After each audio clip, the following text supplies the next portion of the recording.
Yo, what's up, guys, and welcome to Footy Judge Mo. We've got an absolutely incredible episode to you. Because of the magnificent game that we had today, we had to assemble the Avengers. But you'll probably wonder why I'm doing the intro. The reason I'm doing the intro is because I have a reminder for Liverpool fans. This isn't a fantasy. This isn't a Disney Channel movie. No one's just gonna give you guys the Premier League because Jurgen Klopp decided he's gonna leave in the summer. Arsenal have knocked you back down to reality. This whole idea that you have that Jurgen Klopp is going to ride off into the sunset with the Premier League trophy and he's going to do his little yays at the Kop. No one's going to allow you to do that. And Arsenal did the world a service today by showing you guys you're going to need to work for it. There's half the season left. We've got an amazing episode for you guys. We've got Egal, we've got Northside, we've got Martin, we've got Brandon, we've got Rack. Bro, an elite episode. Without much further ado, man, let's get into the episode. Yes, people, listen, hit that like button. We'll start with Bismillah ar-Rahman ar-Rahim. Hit that like button, people. Of course, subscribe to the channel if you are new. And listen, people, Arsenal, Arteta masterclass. And I was doing a watch along today and masterclass by Arteta. Listen, you have to say it when you see it. There's no denying that he outcoached Jurgen Klopp today for majority of the game, maybe the first 5-10 minutes. Credit to the majority of the Arsenal players for not dropping their head down when Saliba made that mistake, which is maybe unforgivable, but it looks like the players responded. Like, to be honest, they are behind their manager. They played very well. I saw the everything that people said that Arsenal don't do. They did it today. The press, the disposition, the interceptions, the little triangles, the passing, everything that Arsenal were lacking for the majority of the season. You saw this today, and you just have to. I think at this point, you'll have to say Arsenal, they actually put themselves back into the title race. 2 points behind Liverpool. Liverpool play Manchester City. It's in Arsenal's hand. They go to the Etihad. Tough ask. But again, it's in their hand. They were out of it. They lost 6 points against West Ham and Fulham, and they responded by beating Liverpool, where everybody said, you're not going to beat Liverpool. And here they are. They beat Liverpool 3-1 convincingly, forcing a lot of mistakes from Liverpool. Liverpool couldn't play football, looked like a very average team. And to be honest, like watching this game, I'm like, if you play like this for the majority of the 15 games left, I think you have a big chance of at least contending for the title. Listen, someone asking why is Northside on the bottom row? I don't know. Like it's just whoever came to them. I can put him pro. Let's put all the Arsenal lot on the top row. Let's put the Arsenal lot on the top row. Listen, I got a couple of people telling me, oh, Northside is here only when we lose. Northside, literally got messages saying that, literally. And some of them, a lot. No, you only bring Northside when we lose for him to cook Arteta. Okay, so Northside is here when we win, and he was here Friday, right? So, thank you, everybody. Igal, of course, I think it's your first time on the channel. Brother, appreciate you. Second time. We did a solo, me and you, remember? Come on. Oh, yeah, in the beginning of the channel. Appreciate you guys. Right off the bat, over 100 people here. So like the damn video, people. Rack is here. Mike Das is going to rip into Jurgen Klopp. And Martin is here. You guys, this is Martin the mod, right? This is Martin the mod. One of my favorite people, bro. Like when he's in the comment, bro, I respond to everything Martin says. If Martin speaks, I listen. That's the chat of my people. I'm gonna let Northside. Thank you, Martin. I'm gonna let Northside go. I have a couple of questions for you, Northside. So for you to start. Number one is this the Arsenal you were looking for from the beginning of the season? And do you think now your chances are being climbed back to equal to Liverpool or Man City to win this league with this team that you had today, with Jorginho playing the way he did? Even Kivior wasn't as bad as people thought. So what did you think about that? Great performance. I'm very happy. Very, very happy. Welcome to my standards of actually delivering. Today, most of the things that I've criticized, they fixed today. You know what I mean? Fluid passing, more direct. Our runners running down. Do you know what I mean? Being more direct with our passing. And this, we've already seen this from last season, which is why I don't understand why we changed the way we played this season. This team plays better when they're direct, when it's quicker passing, and not all of this contained football stuff. I think today, barring Havertz, I weren't very impressed with Havertz. I think a lot of times he went to the floor too easily.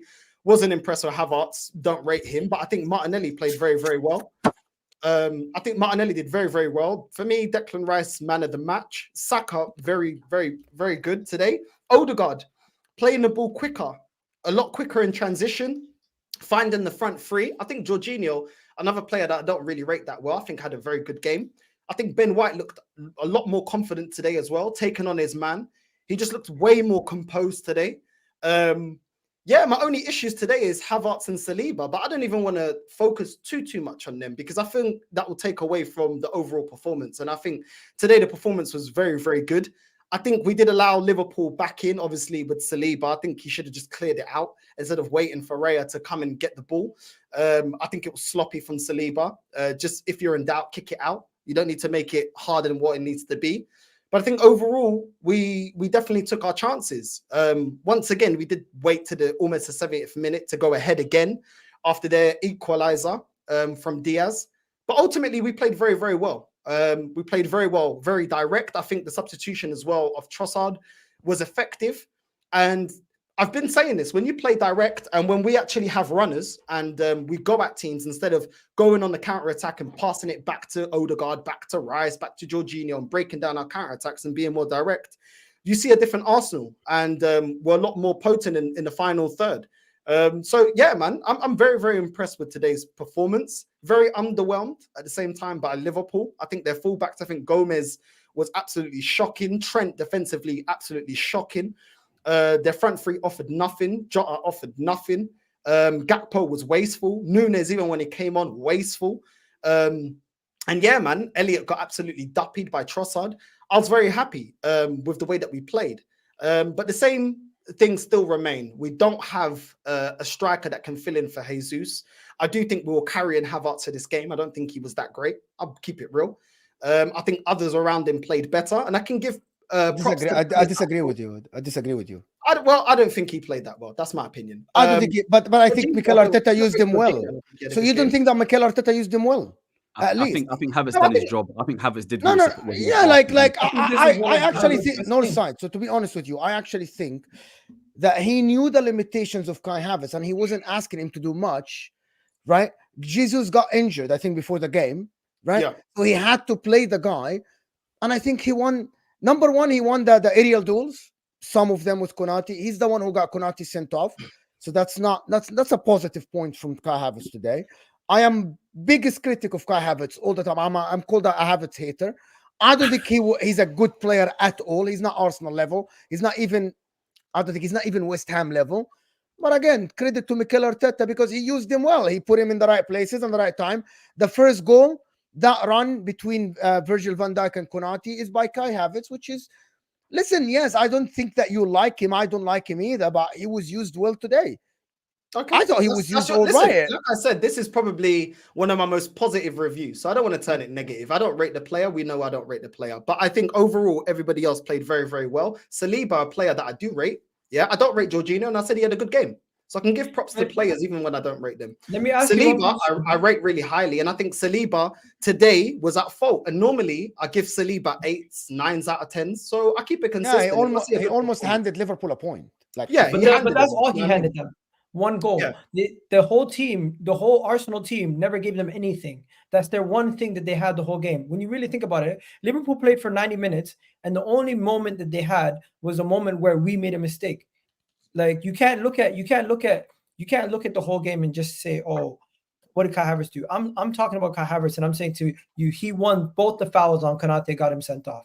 He occupied Van Dijk and Konate quite well for the 90 minutes. And Trossard wouldn't be able to do that. Eddie Nketiah wouldn't be able to do that. And since Jesus is injured, Mikel Arteta put the best person up front for us to help us win this game. And I'm not going to sit here and criticize Kai Havertz for what he's done in the past, when today I thought he was quite spotless. I've not brought up the past. I'm literally talking about this game. And even though those things are true, I saw times where Kai Havertz was in the box. Instead of holding it up, he's going to the floor too easily. There was another time he got the ball from deep. He's running and going to the floor. They reviewed that as a penalty, though. There's times where I feel like he goes that was not a penalty. That was not a penalty. I know it wasn't. I know it wasn't a penalty. And he should have scored that one. And also, I actually called him a bozo in that moment that Northside is talking about, to be honest. That could have killed off the game.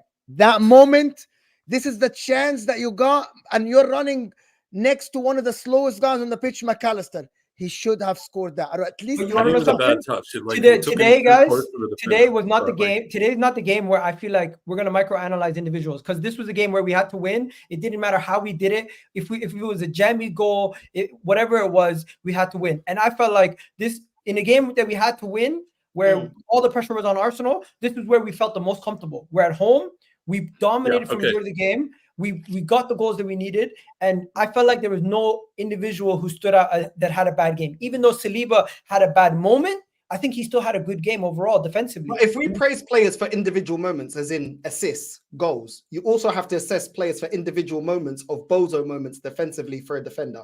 I think that's fair, because when you're talking about an assist and a goal, that's an individual moment.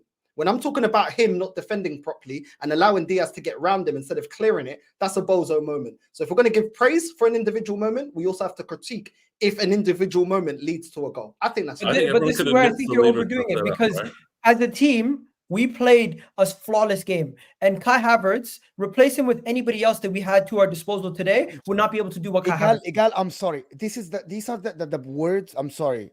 These are the words that are like, they trigger people. How can you play a flawless game when your best defender made a mistake that literally could have handed Liverpool a point if they didn't make the other mistake? Mo, this is where you're just trying to do the devil's advocate thing. No, I am not. No. What Igal is trying to say is apart from that moment, it was executed a good game. It was as flawless as a game could be. As a neutral at halftime, I was gutted for Arsenal because Arsenal played. Me too. And the watch along, Arsenal played an absolutely incredible game, and literally they handed them something out of nothing. Do you know what I'm trying to say? So Igal's point is, outside that moment, it was as flawless a game as Arsenal could have played, minus that one moment. I think Liverpool had one shot on target in 90 minutes, and I think that was from outside. But I don't know. I don't even know what that shot on target was. Can I ask you a question then? So just to counter that, if a team plays the perfect game and their perfect game, they score one goal, they dominate 90 minutes, have 50 shots, and the other team doesn't have any shots, and one of the defenders passes it back to the goalkeeper and it slips under his feet, and it goes an own goal. Okay. And does that mean? Okay, guys, you guys understand? A defender, it was a flawless game. He's saying it's an almost flawless game. It was. Okay. It was as almost outside of that one moment. You were saying minus that moment, flawless game.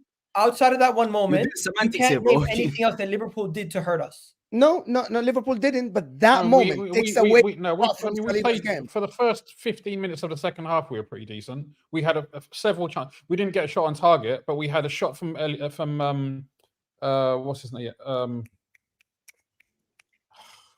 You had one. I think you had. We had two efforts at the start of the second half, which they weren't on target. Had a shot.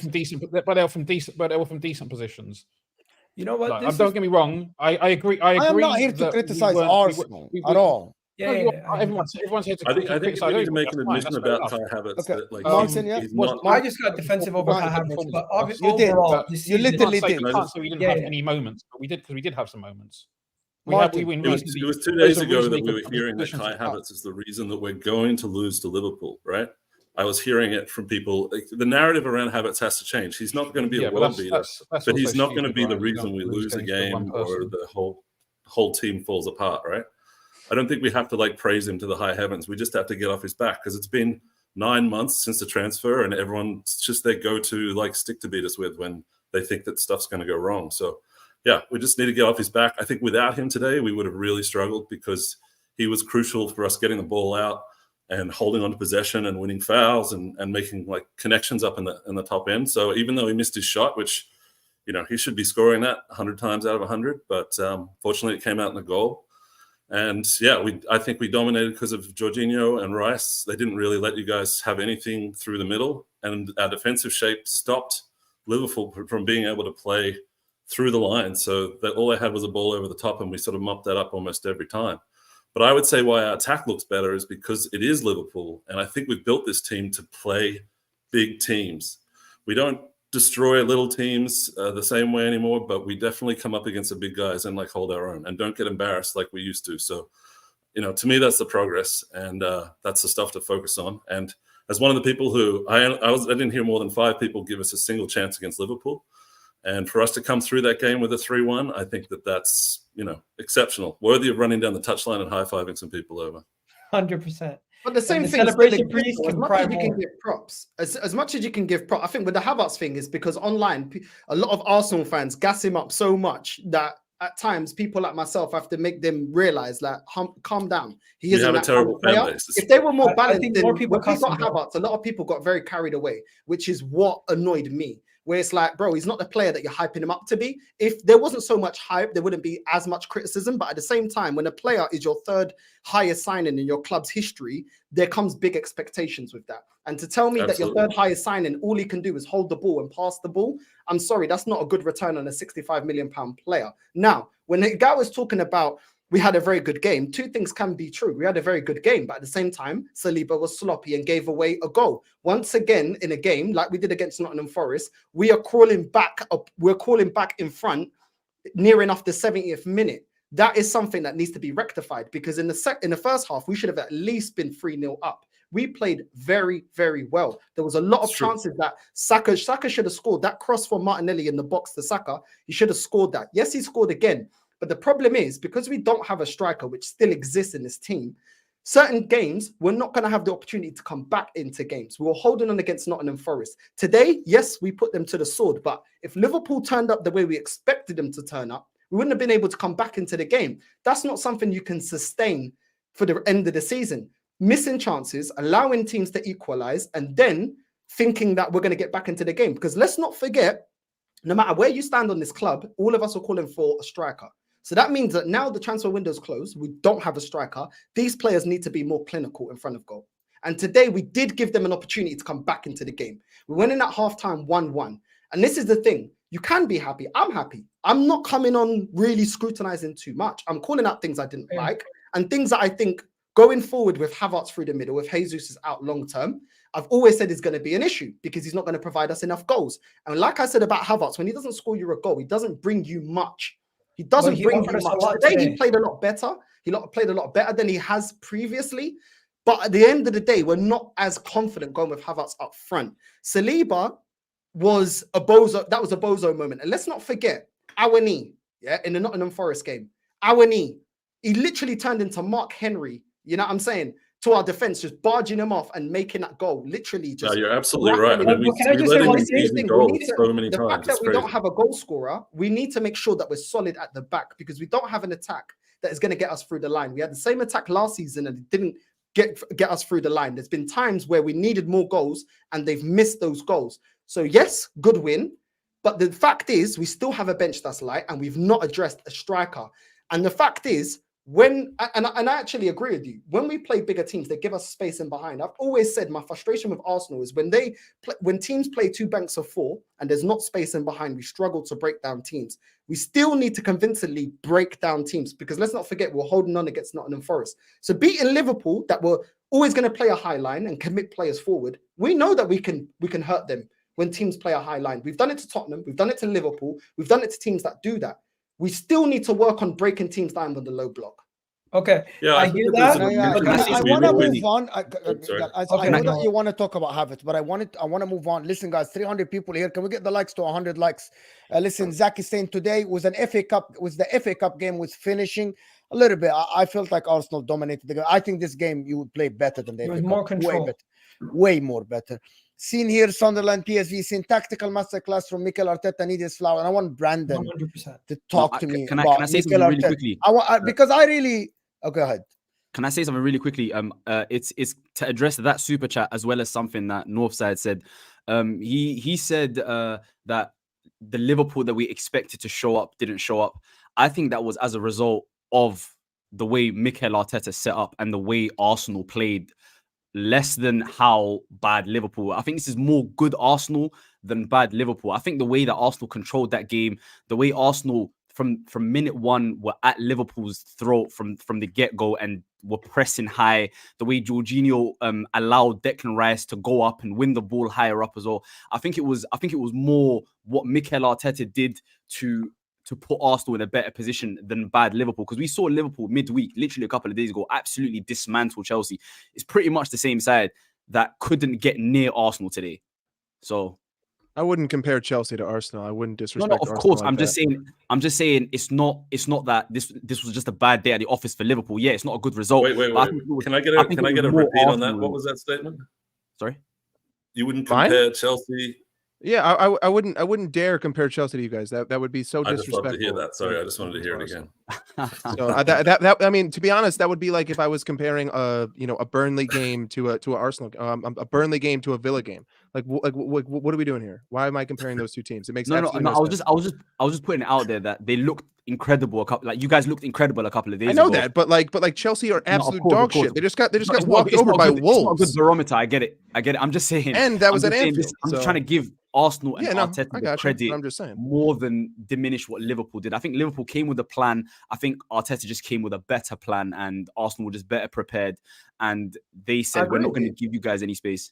I agree with you. I've not taken away anything from Arsenal's performance. I said that we played very, very well going forward. And a lot of things that I wanted from this team, I saw today. The pressing, the quick movement, making runs, because a lot of times we've been on counter-attacks and we've got to the edge of the box and we press it backward, sideways, allowing the opposition defense to get back into position. And then it's just very easy to defend against us. Today, we were very, very direct. And like I said, I always give praise where praise is due.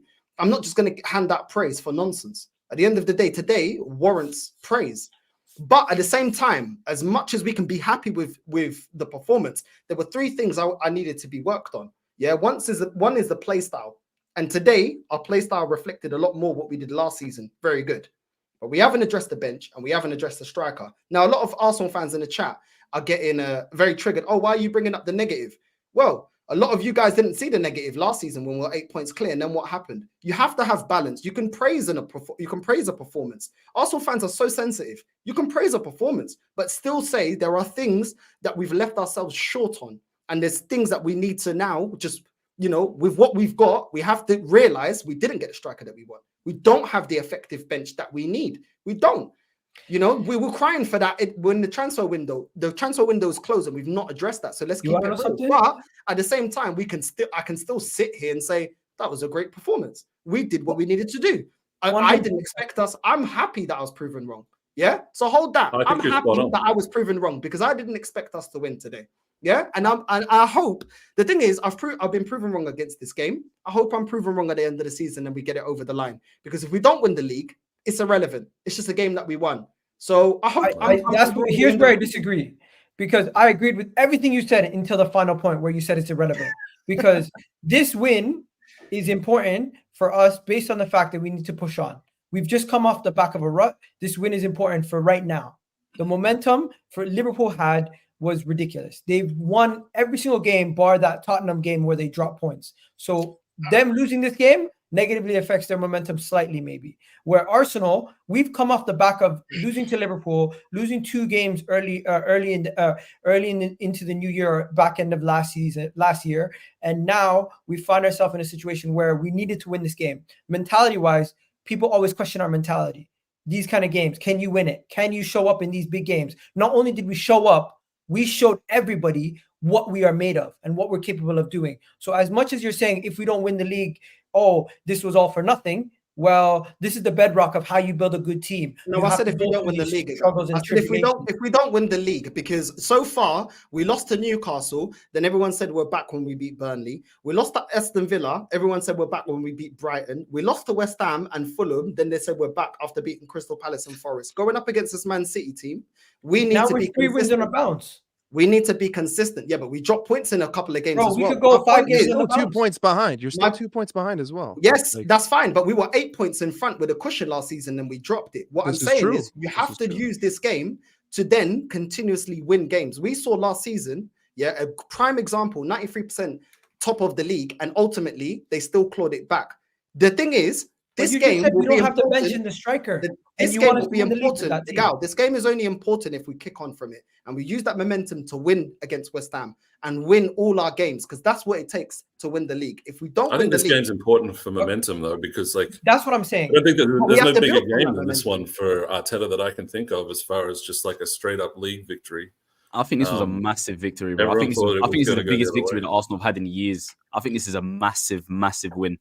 This as well as the Man City, this as well as the Man City one at the start of the season, just to show that you can beat Man City. But this one, at the time that it came, the fact that you could have gone 8 points behind essentially, like it was a must, because even a draw, essentially you're 5 points behind Liverpool and Man City, and it's difficult. I mean, we were talking about this last week. It's difficult to catch two teams.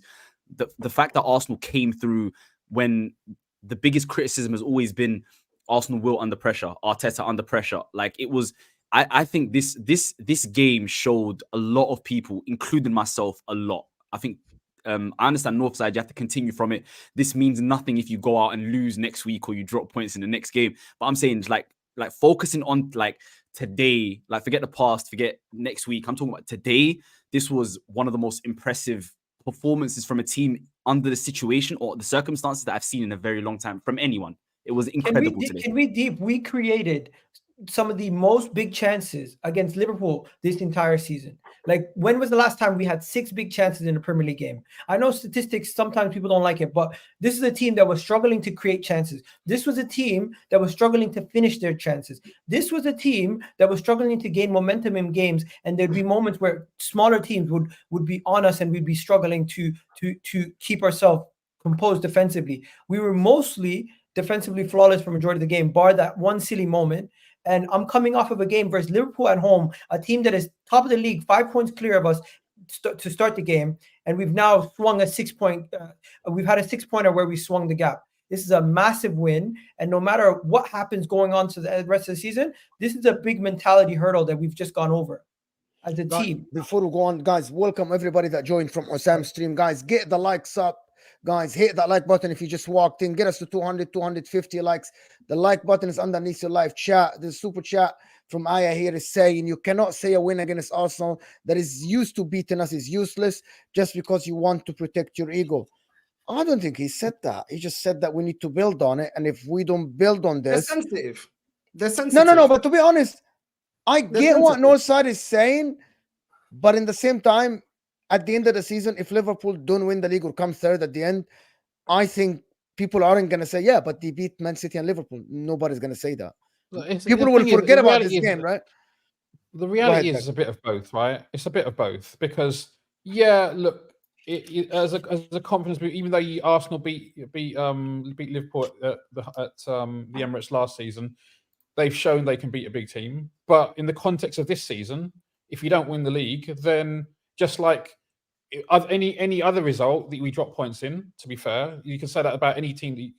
Same with Liverpool. If we don't get, if we miss out on the league by a point, then you can always argue like this is the reason why. It's a bit of both. Ultimately, we'll see. Yeah, and if we do win the league, this will be one of the reasons we do. If we lost it today, yeah, it's game over for everyone, right? I mean, yeah. But... Brandon, you haven't said a word. Yeah, I mean, just listening to the guys and their opinions and that, I think this is good for momentum, definitely. But I agree with Northside as well. If we go into this West Ham game next week and we don't win, then this result means nothing. And at the end of the day, right, the one thing that we can say as Arsenal fans here is against the so-called top 6, especially over the last 2 seasons, that ain't really been our issue. We took 4 points off Liverpool last season. We took 4 points off Liverpool this season.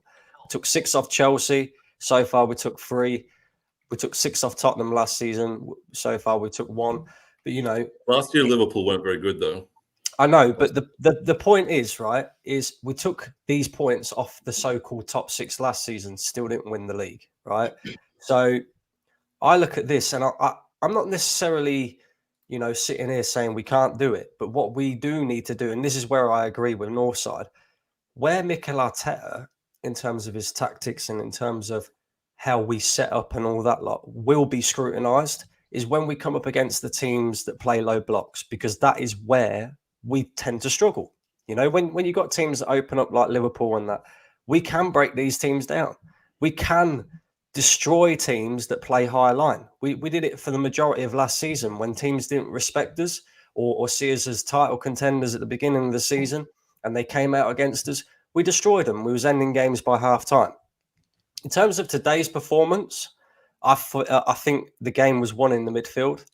Declan Rice and Jorginho were exceptional. Jorginho obviously had his Brazilian passport with him today. He weren't Italian today. He was Brazilian today. And them two controlled the game completely. Liverpool in the midfield were non-existent, and it was mainly down to them two. Yes, Saliba had his bozo moment. That's just Arsenal, you know. We hand out gifts like it's Christmas sometimes, and luckily it didn't affect us. Luckily, Liverpool did the same thing. Virgil van Disney and Alice in Wonderland and all that lot.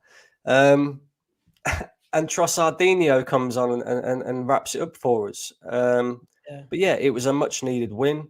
If we lose today, we go 8 points behind. And then you can ultimately basically say that Arsenal are out of the title race. So in terms of the game itself, it was a big, big win for Arsenal. Can we take this momentum now into... So why are you doubting this? This is what I'm...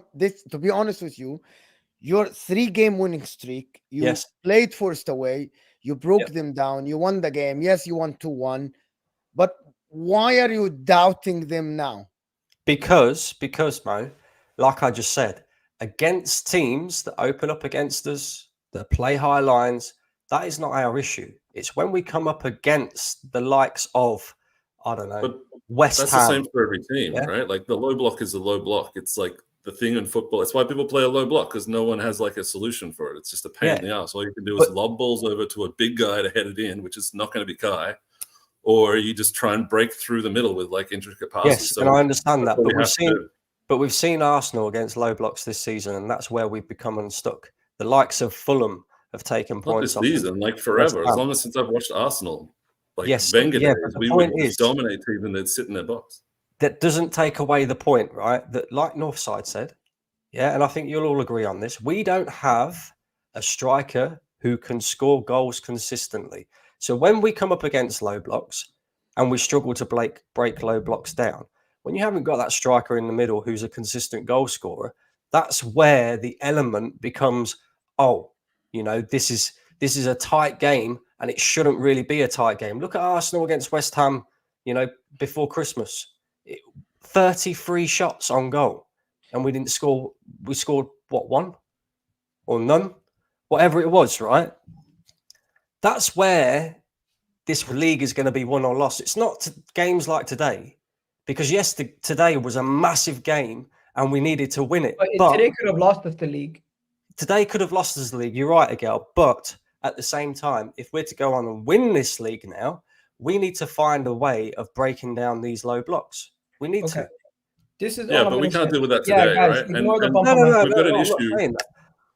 I'm not saying that we, I'm not saying... We just have to suck it up. We can't sign another player now. We just have to deal with it. We've got to find a way. And this is the point. Part of that is... but people are sitting here saying Arteta masterclass. And look, I agree. It was. Today was an Arteta masterclass. I ain't going to sit here and say otherwise, because he decided to play Jorginho in the midfield. I don't think any of us really see that coming. And Jorginho had an outstanding game. He decided that when Jesus was, announced that he weren't going to be playing, he decided to play Kai Havertz up top. And I disagree with Northside. I think Kai Havertz was actually really good today. Not in terms of the way that he used the ball, but he did the dirty side of the game really well. I thought he bullied Virgil van Dijk and Canate at times. The physical side of the game, he really did give us something up top. And that it allowed us to have our runners like Martinelli and Saka and get in behind. So from that aspect of the game, you have to look at it and say, okay, cool, Arteta masterclass. Because even, Zinchenko gets an injury at half time. Again, nobody expects it. He brings on Kivior. Kivior was very good as well. So, and look at how many chances we actually limited Liverpool to as well. I don't think they had a shot on target in the first half. One shot. I think it's their lowest XG ever in the PL. Who does that? Before you do that, Northside, thank you so much. Appreciate you. Your channel is in the description, people. Northside LDN is in the description. Appreciate you, buddy, for joining. We'll see you Friday on the show. And thank you for joining. And have a good one, bro. I love, man. Love. I saw a lot of people. Oh, get him off the show. Get him off the show. We win the game. Get him on. Get him on. Who's the flip flops now? Today. He's the flip flops now. You know what I'm saying? I thought you wanted me off the show. You know what I'm saying? But yeah, man, it is what it is. Big up, man. Great win, and big up to the panel. Big up to Mo for having me on. Thank you. And yeah, man, I'm out. Love. There you go. Although I love the standards, guys, we need to understand that as a team, this is a big step forward mentality-wise. To be winning these kind of games that we would tend to lose. The fact that we won this game, we should all be gassed. We should all be excited. I feel like we're speaking about it as if it's like, oh, we just beat Fulham. This is Liverpool. This is the team that's top of the league, 5 points clear. We not only did we beat them, we limited them to minimal opportunity. We take a big step forward this season, and I'm saying we're back because it's not a game against Crystal Palace. It's not a game against Nottingham Forest. It's not a game against these smaller teams. Yes, we are supposed to beat those teams, and if they play a low block, we are supposed to find a way to break them down. When we face a team that have equal quality or as good quality as us, that's where we're supposed to be struggling. Games like this is the games we're supposed to be struggling. When you have a manager who people say is better than Arteta, of course, Klopp is legendary and he's had a much better career than Arteta. But at this moment in time, today, Arteta outclassed him. And these are the kind of games where you need to look at your team and say, you know what? I need to see these replicated throughout the rest of the season. I need to see this, more of this. Instead of speaking about low blocks and everything else, we should take the positives from this game and say, why can't we see that more often? Because we don't see this level of intensity as much. We don't see this level of energy from the Emirates as much. Today, not only the players, the Emirates was up for it. Yeah, but low blocks play a big factor in that because, like I said, I know, but that's irrelevant to my point. My point is, you expect us to beat all those low block teams. We don't have the same level of quality as those low blocks teams. We should be breaking them down. That's not my point. Why can't we celebrate this win instead of talking about the next one? You know what the craziest thing is? I come at Igal on a daily basis for me thinking, or for me saying he's deluded and he's going too far. But I think he's absolutely right, man. I don't disagree with him. I think this is one of those games that if you're an Arsenal fan, you absolutely celebrate it, and you are right to think that you're back or whatever, and not because of the score. It's not because of the fact that you beat them 3-1. It's the way that you guys played. It's like it was, bro. I was watching that game as a neutral, thinking, even though I wanted Arsenal to win because Liverpool's pain is something that I He feeds off it. He froze. I'm thinking bigger than this game, though. That's my point. Can I just make a point? Though? I'm thinking league title. I'm not thinking, yeah, okay, great, we won this game today. I am ecstatic about it. Believe it or not, I am ecstatic about it. I'm thinking league title, right? We know that when we come up against the big six, Arteta, in terms of his tactics, and this Arsenal side is very good at taking points off the top six. That was embarrassing. Your moment is gone. That was embarrassing. I can't even go back to that. Like, I was so into it. Like, I can't even go back to that. Where we struggle is against the lower opposition, like last season, right? We didn't lose the league because we lost to Man City or we lost to Liverpool or anything like that. We lost games to Southampton. We lost because we lost the City twice. Of course, we lost the City twice, but that wasn't the factor as to why we lost the league, though, Miguel. We lost games to Southampton, teams like that we should be beating. Do you know what I mean? At which point can we just not question the manager for like one day? Let me finish my point, bro. They're the games where they're going to be the difference between whether we win. Yeah, but Brandon, today's not the day for that, though. Do you know what I'm trying to say? That's why I'm disagreeing with you and like agreeing with Igal and Martin. Today is not the day to talk. Like, I'm just saying. And yesterday wasn't either. Like the day before a big game. I feel like I'm at a birthday party and you're smashing the cake. You're saying cake is bad for your diet. Why can't we eat the cake on a birthday? Today's not the day for that, in my opinion. Today, bro. I don't think anybody's actually listening. I feel like I'm talking because you're a diabetic. Stop it.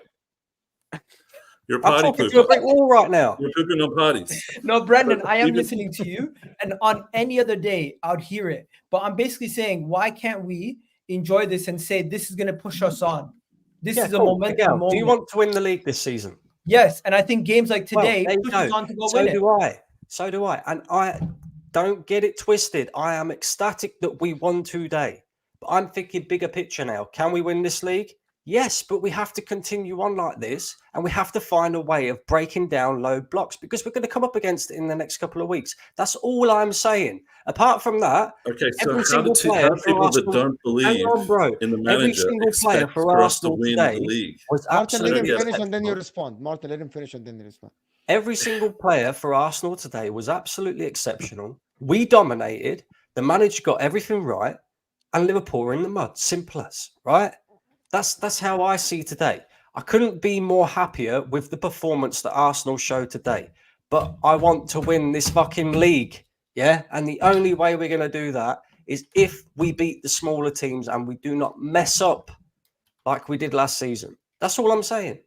That's it. I totally agree. That's fine. I just wanted to say that how people that don't believe in the manager can expect to win the league is crazy to me, because you can't win it without fan belief. But 2 days before a Liverpool game, all the discussion is about, should Arteta be replaced? Who should be replaced with? Like, what are we talking about here? The guy has got us to this position. And it's like hiring someone like a chef and then beating them with a stick every 5 minutes because they haven't finished cooking the meal. It's like, you've got to just believe in it and let it happen and not just be questioning everything. And I'm not trying to make a YouTube channel, so I don't really like understand. That's the best thing I've ever heard anybody say. I'm not here for narratives. I'm on the chats. I'm on the YouTube chats. I'm just out there defending my club. But Arsenal's the only club where it's like illegal to back your manager. And I'm ridiculed and abused every day just for like doing what the Liverpool guys do and just trusting Klopp. It's super easy over there on your couch. But it's been 4 years of slog, and people are still questioning him and trying to get him sacked every day. So I don't know. We just need to let it go. And again, you kind of contradicted yourself a little bit there, because you're there saying, I back my team, I do this, I do that, blah, blah, blah, and I get slaughtered for it. What about the fans like me who don't necessarily think that Arteta is the guy to get us over the line, and we get slaughtered as well? No, but it's easy. I don't go on anyone's the point is, to be you. Your opinion, to be pessimistic, because your opinion. Listen, your opinion is of your own, right? 100%. Whatever opinion you want to have is completely up to you, and I won't even. Egal's Arteta. I'm not saying you can't have your opinion. Me and him get along just fine, right? I can accept people being Arteta in. I can accept people getting behind this football club. What I don't like is these people going, oh, well, I back the football club. Why don't you? I back the manager. Why don't you? Maybe, just maybe, I have a difference of opinion and I see things differently. I personally don't believe Arteta's the man to get us over the line. It's only the Arsenal fan base that can be having a discussion like this after one of the biggest wins and performances we've seen in the last few years. It's crazy to me, bro. It is crazy. It's only your fan base. Even Rack's dying, bro. All I gotta say is, I want to stick it on the Liverpool fans because I want to know their thoughts on this too. But yeah, Mo, what are you saying, man? No, I actually think Egal went into host mode there for a second. Yeah, like I actually listen, to be honest, do you guys know the truth? Being an Inter fan, you guys Arsenal beat Liverpool, good celebration, everything.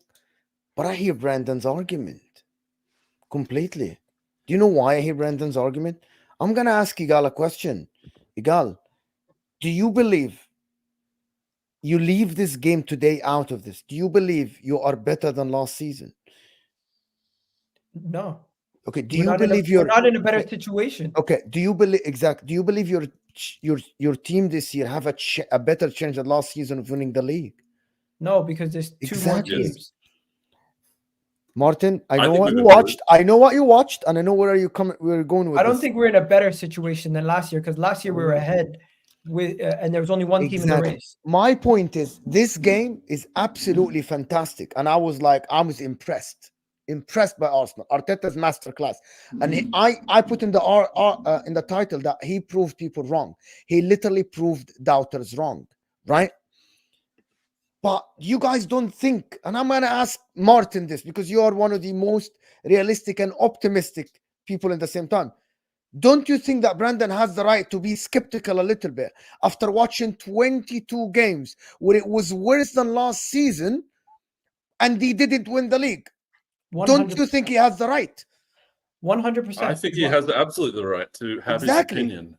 But I imagine myself as a supporter, as someone who's been to a lot of football games, and I go into the crowd and I try and bring that personality to my opinions about how the club should be. And you have to be deluded as a fan. That's your job. You're supposed to go there and believe you can win if you can't win. And if you spend the whole time... That's why people don't like Arsenal fans. Well, no. It's my turn. If you spend that time just sitting there in the crowd going, I wish we'd played like 4-2-3-1. We should have inverted this guy, and this guy's rubbish. And you should just be there going like, come on, because that's the reason why Liverpool wins. Yeah, but Martin, I think they don't question. Let him finish because but they don't waste that energy, and the 12th man effect actually happens. This is why Arsenal have the library. It's like everyone thinks they're football manager geniuses, basically, and it's kind of like. Do you know what? I'm sorry, Brandon. Do you know what I just heard, Martin? What I heard from you is that fans should be deluded. If this is something they don't like, they should still back the club, support, and cheer. This is exactly what you said. There's a point where it becomes not productive. So, like, we're now productive 4.5 years into Arteta. To who? What's that? Productive to who? It's not productive to anything. It's not helping your club. It's I actually think Arsenal otherwise. is the fuel that fires YouTube. I disagree because everyone with you. loves to eat Arsenal fan cheers. We've been the center of the world of football YouTube because of AFTV, and this has continued on for I actually disagree with you. Sorry, Brendan. I'm sorry, Brendan. I'm gonna let you respond, Brendan. I'm sorry. I'm very sorry. I actually think otherwise, Martin. I actually think that fans should be realistic, because I actually believe in this day and age, players, managers, the board, the people that run the club listen to social media. And if fans are deluded, they aren't going to change. And if fans don't believe that the club is going in the right direction, they should speak up. They should speak up. And they should absolutely criticize the club. So I actually disagree with you completely. But Mo, this is where I am. I believe Arsenal Football Club, as Dave said, are a striker away. I believe Arsenal Football Club are a couple pieces away. I don't think Arsenal Football Club is so far where we need to make massive changes if we don't win this season.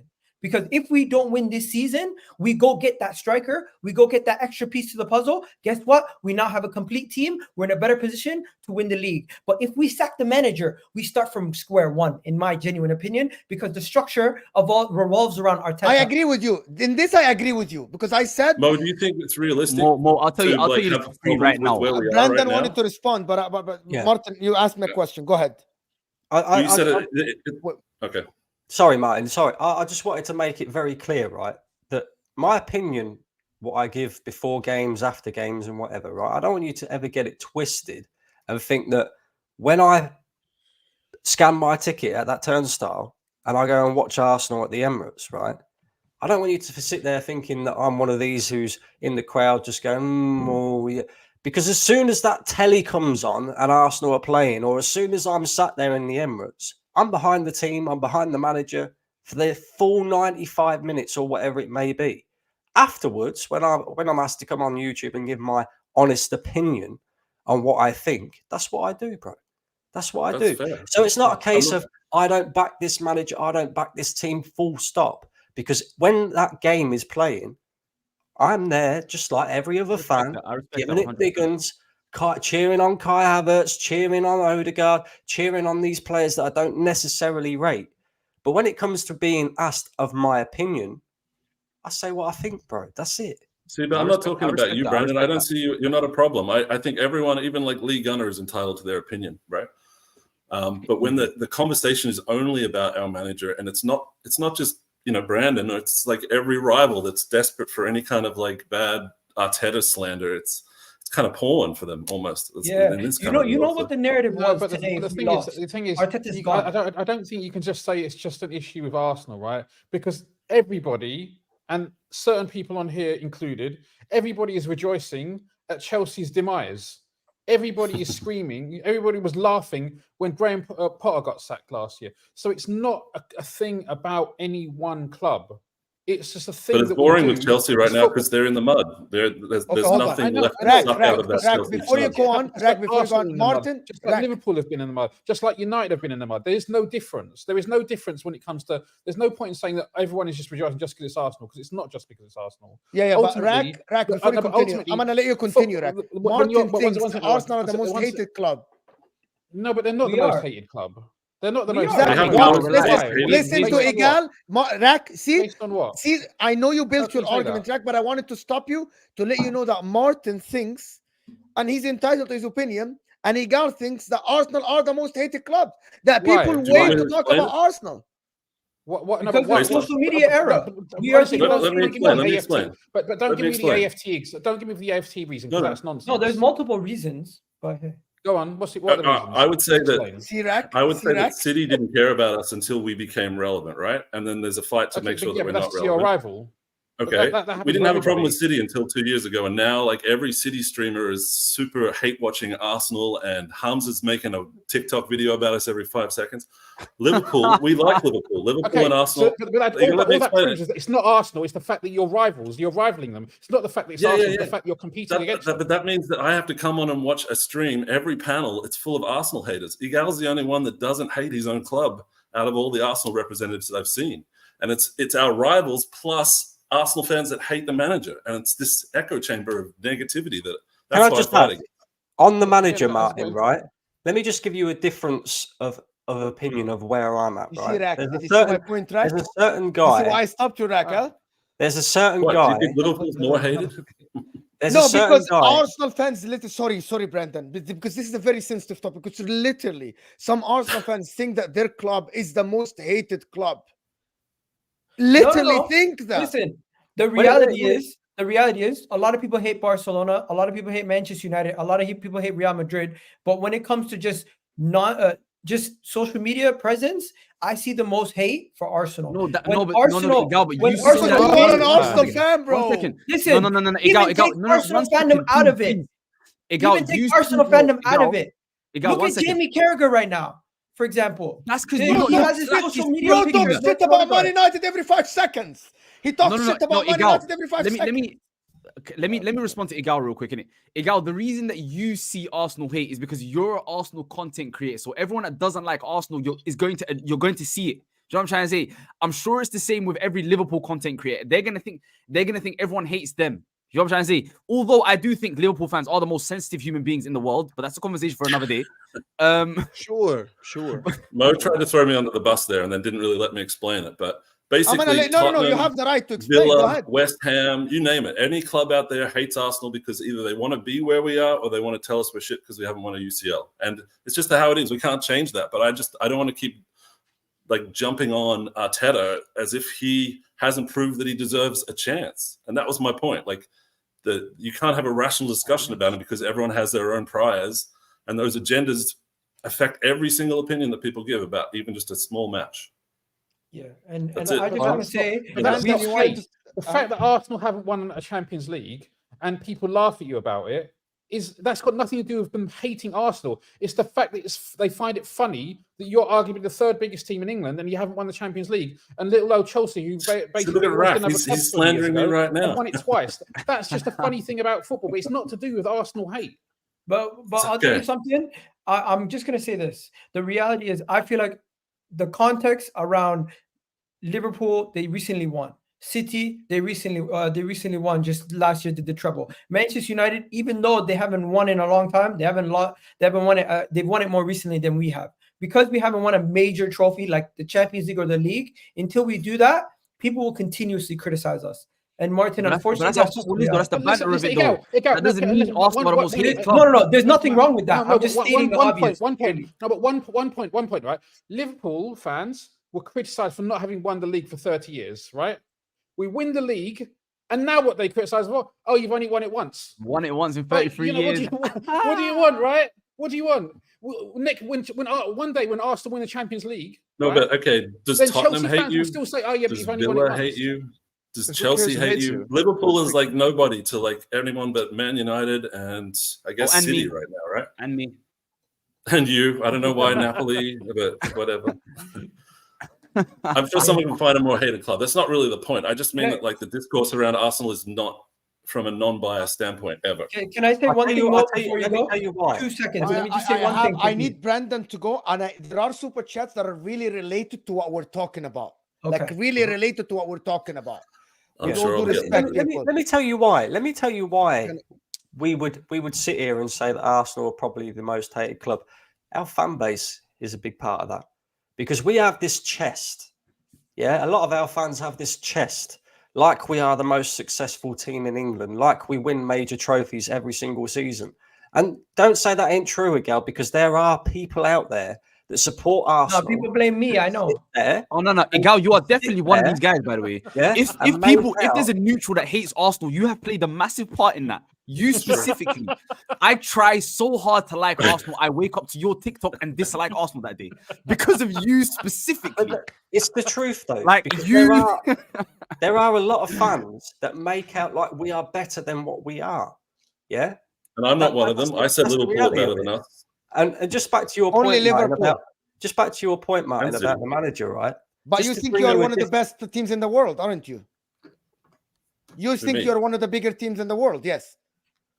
Probably not top 10 right now. Probably not top 10. You're more realistic. I have had Arsenal fans tell me that they are bigger than a lot of other teams around them because of the fan base. No, you know what? We do have a bigger fan base than majority of teams. Absolutely right, Igal. You're absolutely right.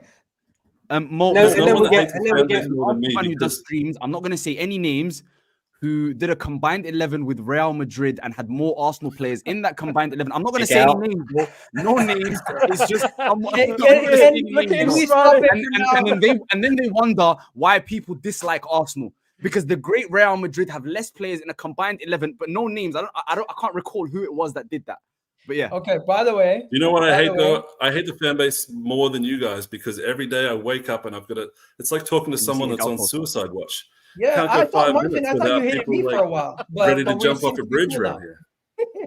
No, Martin's a cool guy. He just. I thought Martin didn't like me. Martin is kind of a deluded Arsenal fan. No. Look, Egal has taken more heat than anyone I've ever for 2 seen. seconds. I had some things that if I'll talk more shit than anyone I've ever seen. Before you go, guys, I need to let Brandon talk, and I have to do the super chats because they are piling up, and they are about what we talk about before we go back to the manager or we go back to the thing, because I know this Arsenal hate thing. It's a question that everybody wants an answer, right? Taishwan is saying Arsenal fans are the most hated because they wanna be, because they're egotistical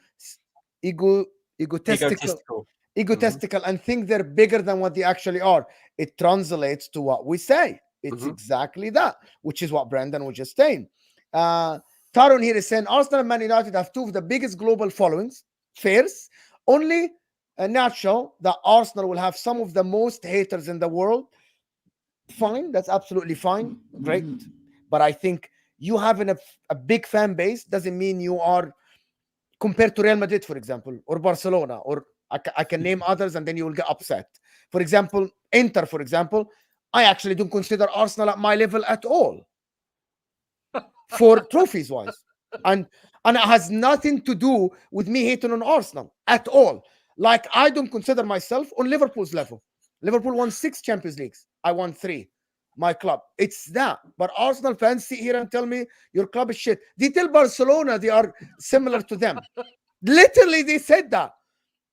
And on top of that as well, we have the best centre-back pairing in the world football. We have the best DM in world football. These are all things that Arsenal fans say. Yeah.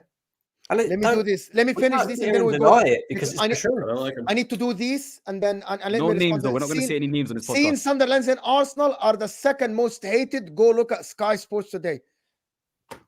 Here we go. Like you literally think that Carragher speaks shit about Man United daily, but maybe because of and I said that before. It's because of the fan base. It is because of the fan base. AMT here is saying, how is he Arteta out when he has a picture of him in his background? That's talking about you, Brandon. But thank you guys for the super chat. I can't wait for the Mancunians way. I can't wait for that comment to be shown on the screen. It's going to be hilarious. Do we have time to talk about Liverpool? Yes, 100%. No, let's skip it. Queen Nadra saying West Ham beating you away. We'll see. I think we'll see. Well, let's put it this way, Mo. They beat us once. Hold on. How are you playing West Ham? Didn't you just play West Ham? Well, yeah. We lost to him in the Premier League, and you can lose to West Ham. Did you see guys West Ham today against Man United? West Ham are a very up and down team. Yeah, 100%. But Queen Nadra, thank you so much, Nadra, for the super chat, for support of the channel. I appreciate you always, the people that support the channel. Omar Rushd is saying LFC Liverpool defense issues will be solved if Trent goes to the midfield, and we'll talk about this. And that's Mike Dass's line. So I'm not unstarting your comment, Omar, of course. But he's saying being a big club will come with pressure, full stop. He's talking about Arsenal. Yeah, which is what a lot of people say. You have to win, right? No, but it's irrational hate, Mo. Why? And what hate is let me finish this. I really have to finish these so we can move on. Loudmouth Football is saying whoever is Arteta out is not going to see this free-flowing football in the next one decade. Brandon, why you want him out, right? You want him out, right? Go ahead. You won't get this close to a title race if not for Arteta. I'm gonna post this the same old thing, and I'm gonna let Brandon respond to this. It's the same old thing. Look, we're on here with Liverpool fans, right? Liverpool fans know better than what I do. There was a certain guy that was in charge of Liverpool that got him in the title race and couldn't get him over the line. His name was Brendan Rodgers. Yeah, I believe that Mikel Arteta is Arsenal's Brendan Rodgers. That is as simple as that. It's not a case. It's not a case. I knew exactly where you're going to go. They're the most polar opposite comparisons you could possibly make. Like, it's not even remotely close. No, I'm not comparing their styles. I'm not comparing them as managers. You're comparing the situation. I'm saying it's completely different situations. I'm comparing them in terms of where they can take a team and the ceiling as a manager. That's it. I mean, I'm not saying for one second that Arsenal have to sack Arteta and then tear it all up and start again and do a complete new rebuild. I'm just saying maybe we need to bring a manager in who knows how to win. That's it. Yeah, but that's not realistic. Like, people say that and then they just walk away. It's like a throwaway statement. We're not getting Ancelotti. We're not getting Simeone. People just need to move on from that. There's no one else out there who's better than Arteta for this job right now, for this part of the season at least. And in the summer, we can look at it and go, all right, this happened. That's what I'm saying. I'm not saying sack him right now. Martin, one second. Brandon laughed when you said there's no one out there. Brandon, who would you want? Because Brandon, you laughed when Martin said there's no one out there. Who would you want? I would go and get Zidane, right? And you lot are going to go, Zidane. That's not going to happen. It's not going to happen. Why?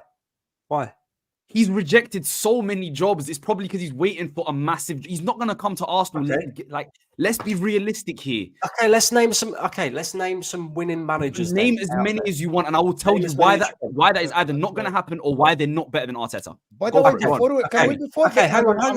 on. Because that will go for so long, and I need to finish these because some of them are about the Arsenal fan base. Let me just reply to this real quick. I'm gonna go back to the question: which managers do you think will give you a better chance than Arteta? The Mancunian, big up Martin for the super chat. Really appreciate you, Martin, for supporting the channel.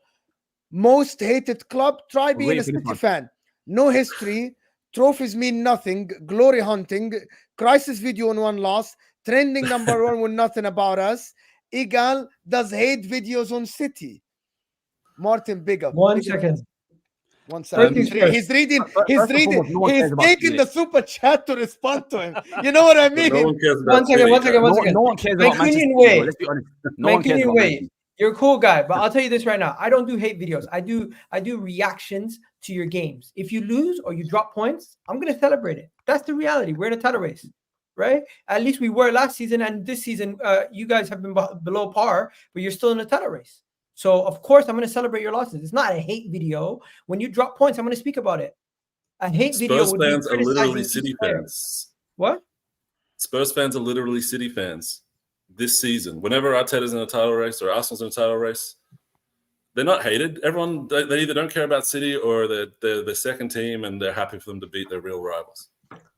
Yeah, no, and that's one of the reasons why so many people want Man City to continue to win the Premier League, because real Arsenal fans, Liverpool fans. I want Man City to win the league because I don't want Liverpool or Arsenal to win the league. You know what I'm trying to say? That's because nobody really cares about Man City. You can win as many titles as you want and no one will actually really ever care. Like, it's not that we hate you, we just don't care. You know what I'm trying to say? And I think I think it's actually disrespectful to City to say you don't care. We don't. No one cares. Because they won the treble last year and no one cares. Because to me, I want Liverpool to win if we don't win. Seriously. Yeah, you're an absolutely irrational person because you don't want Man City to dominate the league and this be a farmers league. Simple as that. Exactly. You don't want them to win 4 in a row. You don't want them to do the treble again. I would rather Liverpool win. And going into this game, Mo, are you done the super chats? Because I not done, but not done. But I wanted to ask Brandon the question, but I'm not done because there are a couple. I'm sorry, like there are a couple that are directed. You want realism, but they are demanding a manager who do you think isn't good enough to win the league. He should win the league. Hello. Hold on, I'm not getting the super chat. I get that 100%. I'm not getting it. They're demanding him to win the league. Explain to us, Igal. They don't rate. Certain people don't rate Mikel Arteta. Would have wanted him sacked if we lost today, but still expect him to go and win the league with the team that doesn't have a striker and a bench. So you can't. So basically, you mean Brandon? That's definitely for you. Yeah, you mean the team that he built? You mean no? But you just said we don't have a striker, we don't have a bench. You don't rate the manager, but you expect him to win the league. It doesn't make sense. It's not a case of not rating the manager again. I just explained it. I just said maybe Mikel Arteta is Arsenal's version of Brendan Rodgers, where he's got a ceiling and he cannot get us over the line. He spent Brendan Rodgers' team was not the team that Klopp took over. Klopp took over a team that was depleted, that had nothing to do with. And I'm not comparing situations. You're not listening again. I'm not comparing situations. I'm not saying we have a bad team. I'm not saying that we haven't got elements missing to this team. I just don't believe that even if we went and got that striker, that Mikel Arteta can get us over the line. That's it. Okay, That's it. So this doesn't apply to you. This doesn't apply to you, but it definitely applies to a certain person that I'm talking about. He expects Arsenal to win the league. He criticized every single individual player, even our best players, and calls them all overrated and shit. You say that we don't have a striker. You say that we don't have a bench. You say the whole club is rotten to the core and the fan base is shit, but you expect us to win the league. It doesn't add up. And you know why I respect Igal so much is because believing in something is way, way, way harder than tearing something down.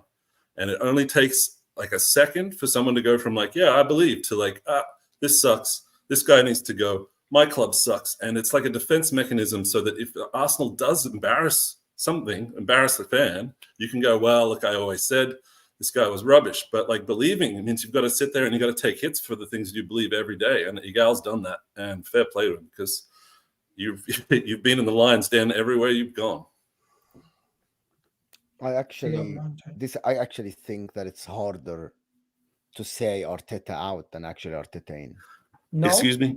It's easier because you have an escape. You have a you win anyway. What happens? No matter what happens, Mo, you can't get cooked because you don't rate the manager in the first place. You don't rate the team. You don't believe. So if you don't believe, you have no connection.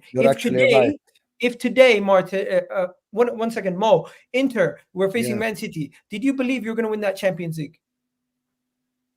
I did, yeah, a little bit. You did, right? A little bit. But guess what? You were leaving the possibility of losing. If you went into that, said, no matter what, we're winning. I believe in this team. We're going to get over the line. We're going to do it. And then you lost. You're going to hold more corn. You're going to be held more accountable. You're going to be the one that's, I believe it's harder to support your team unquestionably than it is to be the person who's pessimistic. If you're pessimistic, you have an opportunity to say, you know what? I expected this. You know what? They shocked me. They surprised me. But if they let you down, I knew it. But you see it with other band bases. I agree. I agree with Igal. I just now saw it from Igal's point of view because I was actually seeing it from a completely different point of view. My point of view is that you are actually, especially for Arsenal fans, you're going against the majority of the fans. You're going against the majority. I would say the majority are Arteta in, but they just don't engage in any of this stuff because this is for highly motivated people. And when you look at Twitter, it's not the people that are like happy with the manager. It's the people that are angry or like have other problems going on in their lives. The loudest ones. Who are the loudest ones? It's not even that. It's not even Twitter or YouTube. The vast majority of the silent majority, should we call them, who are just everyday people who don't engage, who don't sit here and watch 1,000 hours of football YouTube, a month or whatever. Most of them, I think, who are Arsenal fans are usually pretty okay, pretty happy. And as most fans, you're going to get extremes when you look at Twitter, and you're going to get extremes when you look at YouTube. But I don't necessarily think those are representative of. I think if you've got 10, I think if you have 10 Arsenal content creators that are YouTube, you'll have 1 or 2 Igals and Dawoods, and then you have 8 or 9 who are I knew this was gonna happen. But Dawood's a fraud. Are you guys We need to serious? What? Are you guys? The majority of Arsenal fans on Twitter back Arteta. No, The majority of the people back Arteta. No, Mo. If you look at if you right now list every single person that's an Arsenal fan that you know that makes videos, makes streams, whatever the case may be, 90% of them are. I'm not too happy. I don't know what to expect. There's very few that are 100% back in their team. There's very, very few, and I agree with Maybe Igal. I don't even think I'm on the wrong. Maybe TBJ is in Mo's on the wrong side of Twitter. Maybe I'm on the wrong side of Twitter. Maybe I'm on a different app. Maybe I'm on the wrong app.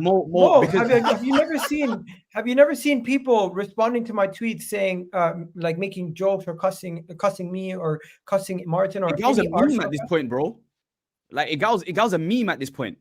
And I will say 100, bro. I'm an optimistic fan, right? I'm an optimistic sports fan. I always think my team is this and my team is that, and I get the exact same backlash. But it's so much harder to be a positive fan because you're putting everything onto your word that my team can do well. So you're leaving so much out there for people to say, bro. Every team I've backed in the AFCON has gone out, and every single day people are quote tweeting my tweets saying, "Do you know what I'm trying to say?" And people from last year, when I was talking about how good Napoli can be, etc., it's so hard to confidently, essentially stand on business. Do you know what I'm trying to say? It's so much harder to do that. But it's if you like, for example, sorry, let me say one last thing. Say for example, you're one of these Arteta out kind of guys, and a game like today happens, right? You can easily say, you know what, I was proven wrong. Yay, I'm happy. It was good. But God forbid Arsenal lose. I told you guys, I knew this was gonna happen. Do you know what I'm trying to say? You leave yourself a way out. It's so much harder to come back from saying I'm gonna win and losing than winning when you've said you're gonna win. Yay, I'm happy for my team. Yay, woohoo, let's get past it. Because no one's gonna come at you for that. But yeah, go on. I've got to go, Mo. I've got to go. But on my way out, I just wanted to say you guys have changed my mind. Arteta in forever. Give him a lifetime contract and all that. You know, don't expect winning at Arsenal. Let's not expect anything like that. Just give him a lifetime contract. We'll be Arteta in. Brenda, before you go, we'll have a more in-depth conversation as day. But I appreciate you, bro. Listen, I love hearing the difference of opinions. There's 2 super chats addressed to him, right? So, Brandon, are you saying you will wait another 10 years before you get your hands on the league title? Arteta will get one before Zidane even settles. No, because again, the point is Zidane knows how to win. Zidane has won as a player. Zidane has won as a manager. I'm talking about getting a manager in that can win, not tear the team up and start again, but that can win. That's it. All right. But no managers work like that, really. Brandon's point on our delusional fan is spot on. It's the frustrating when they deal with our fans who talk with chest when we haven't done it yet. I appreciate the super chat, but I think this is one of the reasons why Arsenal fans are hated, to be honest. Listen, thank you, Brandon, for joining. I wanted to actually move it to Liverpool because we haven't spoken about Liverpool. I'm going to fix this. And the reason why we have to speak about Liverpool, because they are dodging a bullet with this Arsenal talk. You guys know that for a fact, right? Liverpool are absolutely diabolical today. Omar here is saying LFC defense issue will be solved if Trent goes to the midfield. This is Mike Dass's thing, who hasn't said a word. If a club starts from zero with a new manager, it's run wrong. I don't think they're going to start from zero. I don't think Arsenal are going to start from a scratch. And Queen Nadra with the banter saying Konate first join for France. Saliba's bench warmer. Not after today. Konate didn't make a mistake today. The record was a record. But maybe. I don't understand this slander, Nadra, but thank you for the super chat. Liverpool. Mike. Jurgen Klopp. Yes. Nunes on the bench. What happened? Yes. Klopp out. So the first thing, the reason why I've been so quiet, Arsenal won the day, you know what I mean? And it's been 6 months since I've lost. So I've kind of forgotten what that felt like. And I've just had to sit back and kind of allow you guys to talk. And to be honest, I don't really have a place to be talking about Arsenal hate because I don't give a shit about what people online think about anything, to be honest. Like I care about the people who I sit face to face with. If I'm on a panel with you, if I'm on a call with you, I care about your opinion. If you're some random guy in a YouTube chat or a random guy in a Twitter, to be honest, like your words mean nothing, so like you can hate all you want. That's big now, bro. You're talking no. Listen, listen. I come from New York. Like I don't give a shit about what people think of me or my passions, and my passion is my passion. So you can hold your opinion, and if you want to come here face to face with me and talk. Other than that, you know what? You're just a coward behind a keyboard, and that's really all I have to say about that. About anyone who hates anything, and not just football. Damn, bro, you're angry. You're angry, bro. No. Listen. Angry, bro. So when it comes to this game, all right, when it comes to this game and just talking about today, I've heard your guys' perspectives. My perspective is a little bit different. There were 4 goals in this game. 3 of those goals were individual cataclysmic errors, one of which by Arsenal. Saliba, awful error, has no business not clearing that ball and allowing and trying to have Raya come out for it. Virgil van Dijk completely responsible for the first goal, pinching while Konate's on the back line, not holding the line. If he's back 20 yards, Havertz doesn't have all that space and he's able to challenge it. Also, horrendous finish. Amazing that none of you guys managed to talk about that. That finish was diabolically poor, and it was lucky that Saka was right there. Now, when it comes to the Trossard goal, well-deserved. Konate deserved to be sent off. We had a gaping hole in our right side of defense, and you capitalized, right? So you had 1 goal in that whole game, and 3 were individual cataclysmic errors. When it comes to our team, everyone's talking about Arteta masterclass. Now, you could say that from the Arsenal perspective, and if you watch Liverpool day in and day out with passion and you analyze it, you'll understand what our weaknesses are. And today we were just beyond complacent in midfield. Declan Rice was absolutely outstanding, but the problem is that we did absolutely nothing to adjust to it. Every time we had the ball, we had nothing but 30 to 40 yards in between our players. The front 4 was just sitting at the top of the line. There was no cohesion. There was no connection.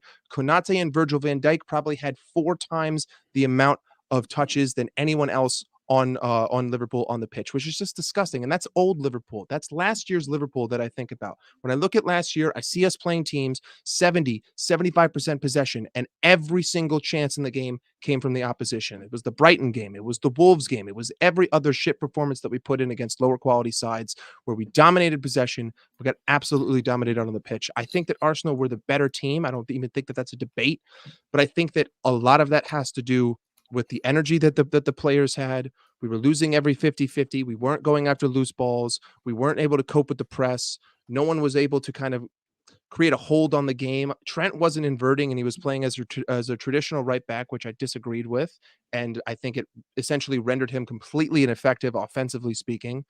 McAllister, listen, the man was given an impossible job today, and I can't blame him. And then when Darwin comes on, Darwin's in the middle. Like, first off, why is Cody Gakpo starting this game? I understand, like, if Darwin's able to play with that, what was it, 60 minutes? Like, no, I'm sorry, what was it, like 40 minutes? If he's able to play that long, why is he not starting? And why are we not switching it with Cody Gakpo coming in? Because we changed up so much with the front 3, and it looked so poor. Luis Diaz was riding high on the right side of the field, and he starts at left wing. Everything went wrong. I think a lot of it had to do with the energy and our players. I think Arsenal were fantastic. I mean, really just kind of Declan Rice. Declan Rice was just a god. Every single time our midfielder turned on the ball, he was there. He was there for recovery. He was there for the tackle. But other than that, Arsenal created a few opportunities from open play. Saka should have drained that header. And then Kiwior, free header, just hits it right to Allison. Right. Yeah, so you guys had that was a bozo moment. Listen, you guys had plenty of opportunities. He's a center back. Yeah, he should have scored that. I know that, but you guys had opportunities. But the simple fact of the matter is that 2 of your 3 goals were of complete errors by individuals, world-class individuals. You're really coming across. Were they forced errors or unforced? No. Because you're really coming across as a sore loser. No. All I'm trying to do is say that Arsenal deserved to win. I'm not debating that. Okay. Liverpool had 2 shots on target. What I'm saying is that the score line flatters Arsenal, is what I'm trying to say. I don't think that it was a 3-1 game. You know what I mean? It was a 3-0 game. You're right. But listen, absolutely, like regardless of all of that, Liverpool, just from the second the game started, it looked completely out of whack. We had no organization. We were lethargic. We were complacent. It was the same problems that I criticized all season, and then we end up winning those games. So then I look like the dickhead because I was criticizing them for those same mistakes that they made today. The difference is that we just completely capitulated the second we made a mistake, and then we were gifted something, and then again we continued to do nothing. And some of that has to do with Klopp. Some of that has to do with the players. I don't buy into this narrative that if Mo Salah were in there, that this would have been any different, because I just don't believe that. I don't think Mo Salah would have made any difference today. And yeah, fair play to Arsenal. We lost the battle. We lost the advantage, but we're still top of the league. We will be at the end of the weekend. And if we beat City, we'll still be above them. So it's not over. Like, the season's not over, but we essentially just gave away our, what's the best way to say this? We had an advantage and we just kind of shit the bed. We've completely given it up. And now everyone's kind of on a level playing field, which is disappointing, but it is what it is. I will say this game was much bigger for Arsenal than it was for Liverpool, because you losing 3 points doesn't do, like, you're still top of the league. You're still top of the league. As you said, there was much. What am I hearing? What? They had a 5-point lead on us. I mean, it can't be nothing to Liverpool. Like, no. Oh, don't. Sorry. It's bigger for Arsenal. Don't misunderstand me, Martin. 100%. He's one of the people that hate Arsenal. Like, no. Don't get me confused. This was a massive game for Liverpool, because if they win, they cut the title race to two. Like, they cut the title race to 2 teams now. They completely knock Arsenal out of that. It's a massive game for Liverpool too. But I'm saying it's an even bigger game for you guys, because you lose and you are essentially out of the title race. You know, but we still got nothing for it. It's not a trophy. Like, we're still third in the title race. Of course. So I'm just saying it was a bigger game for you than them. Just one more thing. I think cataclysmic is one of the best words I've ever heard, by the way. So thank you for adding that to my vocabulary. It's a beautiful word. But yeah, I've never. Was it Mike? Can I ask Mike a question? Yeah. Go for it. You said the goals were mistakes. Was there a mistake in the first goal? Yeah. So when you're if you go back and you watch it, right? Konate and Virgil are holding the line. Odegaard comes up.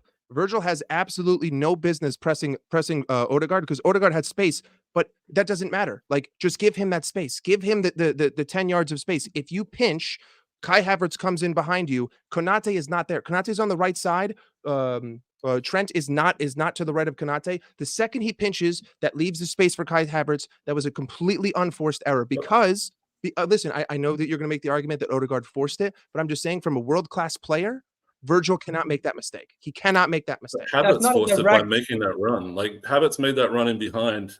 If he didn't do that, Odegaard couldn't have done anything. But both defenders played him onside. The point Mike is making is Virgil should have gone with Havertz, not gone to press Odegaard.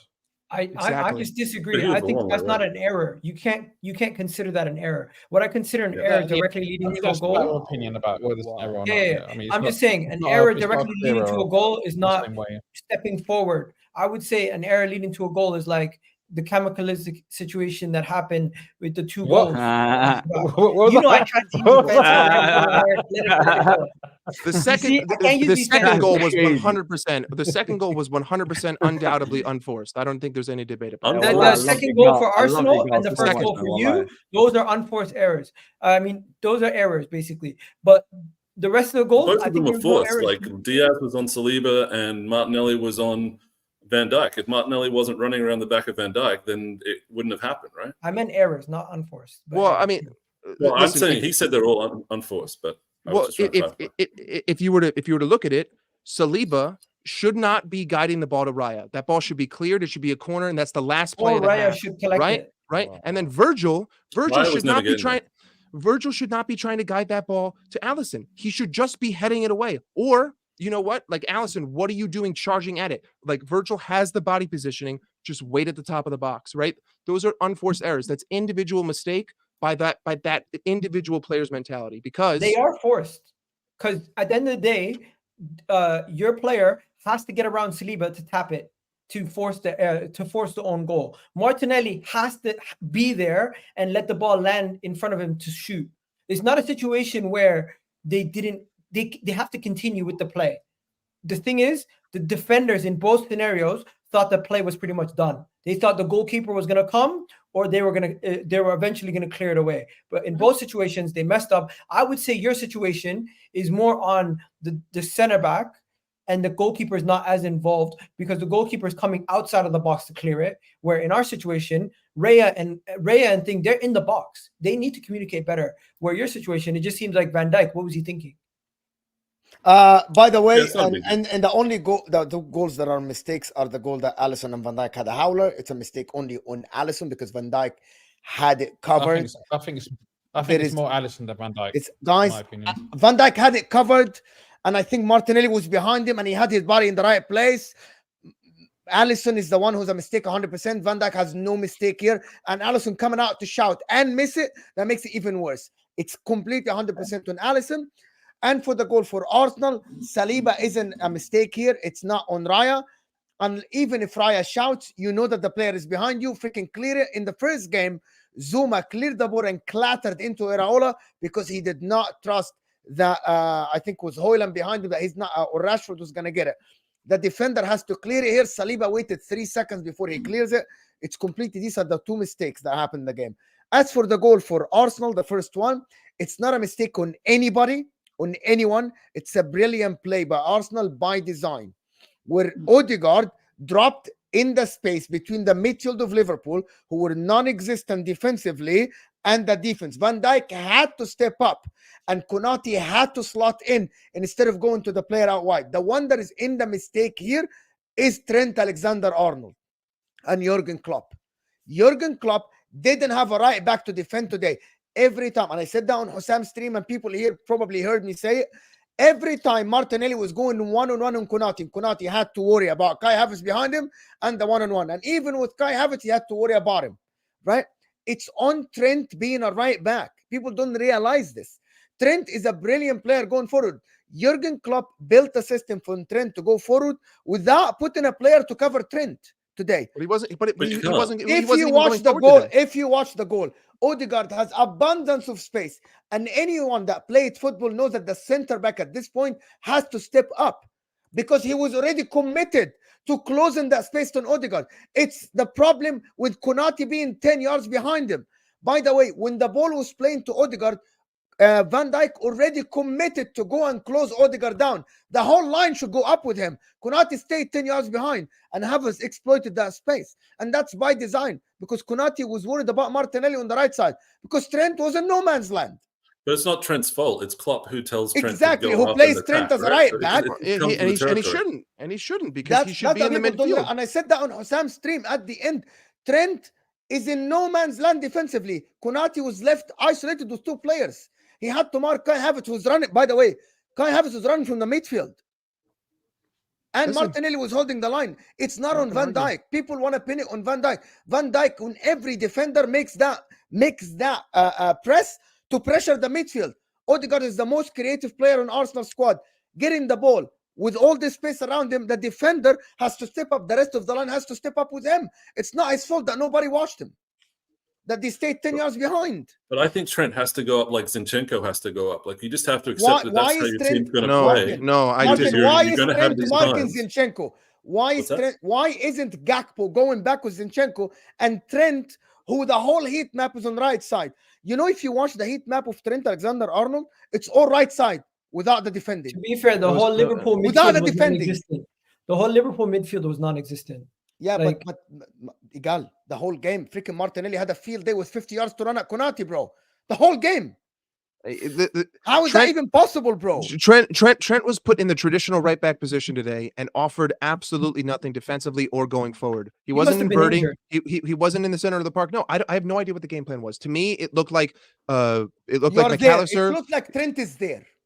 Exactly. He was playing this like McAllister was essentially doing what Trent's role was in terms of positioning, and Trent was staying as a conventional right back. And unfortunately, I've never bought into this idea that Trent's a right back. I've never wanted him to be a right back, and it didn't work. And yeah, he came off at the 60th minute probably because of fitness, but he wasn't offering anything. I mean, if Trent plays for Arsene Wenger or Pep Guardiola, he is one of the best midfielders in the world. Like I think Trent, Trent could be. I think, bro, as much as I dislike Liverpool, right? Trent Alexander-Arnold You is. keep reminding us of this, but yeah, of course I have to, because like it has to be a disclaimer before people start. I like.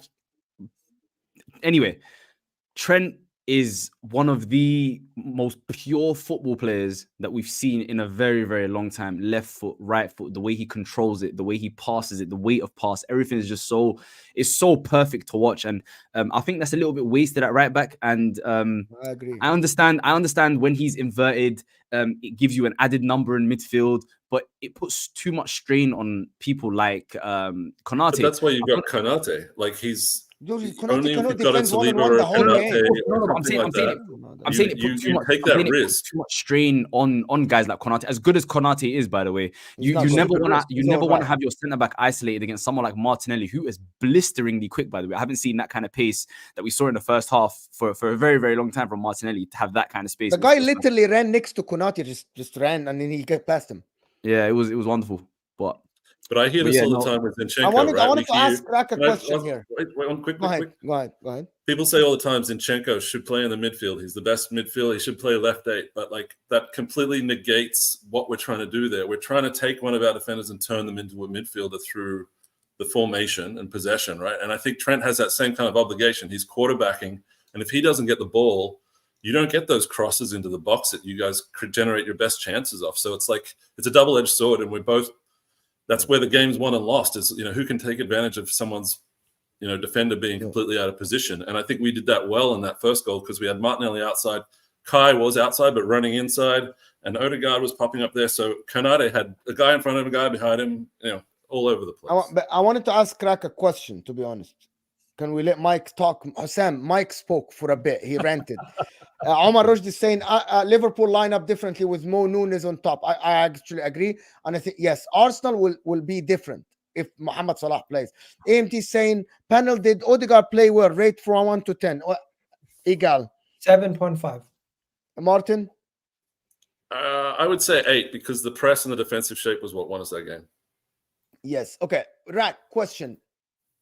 Jurgen Klopp announced he's leaving. And I said many times, that if Liverpool drop points, all the questions will be, do you think that's because of this? And it will put more pressure on Liverpool. Do you think from here until the end of the season, they can hold off that pressure? Look, I don't think that we should get carried away with one result. I think, Pete, that some people came out and said, Jurgen Klopp is leaving. They've announced it. This is going to put more pressure on the club. And other people came out and said that this is because he's going to leaving, there's going to be more impetus and more motivation for them to win. So some people will see it one way and other people will see it the other way, and only time will tell.